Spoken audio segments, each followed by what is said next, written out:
ছোট্ট একটা গ্রামে দুইটা বন্ধু বাস করত। ধরুন একজনের নাম রহিম, আরেকটি নাম হচ্ছে করিম। দুই বন্ধু মিলে একদিন বাজারে গিয়েছে কিছু কেনার জন্য। তো একটি ফলের দোকান থেকে রহিম কিছু ফল কিনেছে। ধরুন 1 কেজি ফল রহিম কিনেছে। তো রহিম কেনার সময় কিন্তু বেছে বেছে ভালো ভালো ফলগুলো সে নিয়েছে। তো করিম বলল যে আমারও 1 কেজি ফল লাগবে।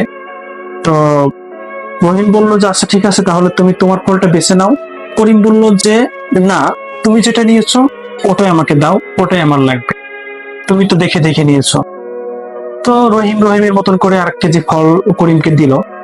তো বাসায় নিয়ে যাওয়ার পরে ফলগুলো যখন কাটবে তখন দেখলো যে অধিকাংশ ফলই নষ্ট হয়ে গিয়েছে বা খারাপ, অধিকাংশ ফল।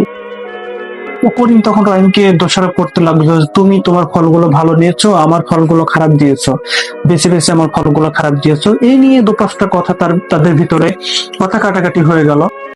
তো এই যে দোষারোপটা, রহিমের কোনো দোষ ছিল না। তো এখান থেকে আপনি কি বুঝতে পারলেন? যে এখান থেকে আপনি এটা বুঝতে পারলেন যে কারোর ডিসিশন নিয়ে কোনো কিছু করলে সেটার ভালো রেজাল্ট পাওয়া যায় না।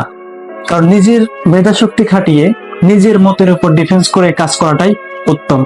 কারণ কারো ডিসিশন নিয়ে কাজ করলে হয়তোবা সেটা সঠিক নাও হতে পারে। কারণ আপনার মনে যেটা বলে সেটাই করার আমার কাছে মনে হয় উত্তম। আশা করি আমি যেটা বোঝাতে চেয়েছি আপনি সেটা বুঝতে পেরেছেন।